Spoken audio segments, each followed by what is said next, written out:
जब हनुमानगढ़ का निर्माण हो रहा था, उस समय श्री मोहन लाल सक्सेना बाबा के बड़े भक्तों में थे। आप फौजदारी अदालत नैनीताल में कार्य करते थे और वहीं पास में चिनाखान लाइन में रहते थे। आपके 4 लड़के थे जो उन दिनों स्कूल में पढ़ते थे। बाद में बाबा की कृपा से सभी सुयोग्य और संपन्न हो गए।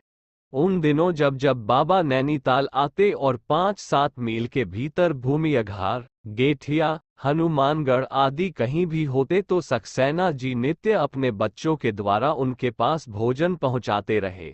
जब कभी वे स्वयं बाबा के दरबार में उपस्थित होते तो बाबा उनके मुंह से उनकी जीवन गाथा भक्तों को सुनवाया करते थे। सक्सेना जी कहते, मेरे पिताजी इस संसार से तब विदा हुए जब मेरी भी केवल 20 वर्ष की थी और मैं ही एकमात्र उनका बच्चा था। कुछ अपने ही लोग हमें गांव से भगाकर हमारी जमीन हमसे छीनना चाहते थे। एकाएक न मालूम कहां से एक बाबा आ गए। वे हमारे ही घर में रहने लगे, हमारी खेती बाड़ी करते और हम लोगों की देखभाल भी। उन्होंने हमें शिक्षा दिलवाई और हमें अपने पैरों पर खड़ा कर हमारा विवाह भी किया। विवाह के तीसरे दिन जब बारात पर पहुंची तो वे गायब हो गए।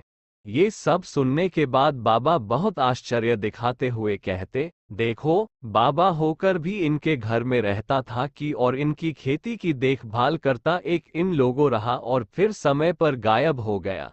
इस प्रसंग की उनके दरबार में बार बार आवृत्ति ये दर्शाती है कि बाबा ने स्वयं उस साधु के रूप में ये तीला की। इससे उनकी आयु के बारे में बड़ी भ्रांति होती है।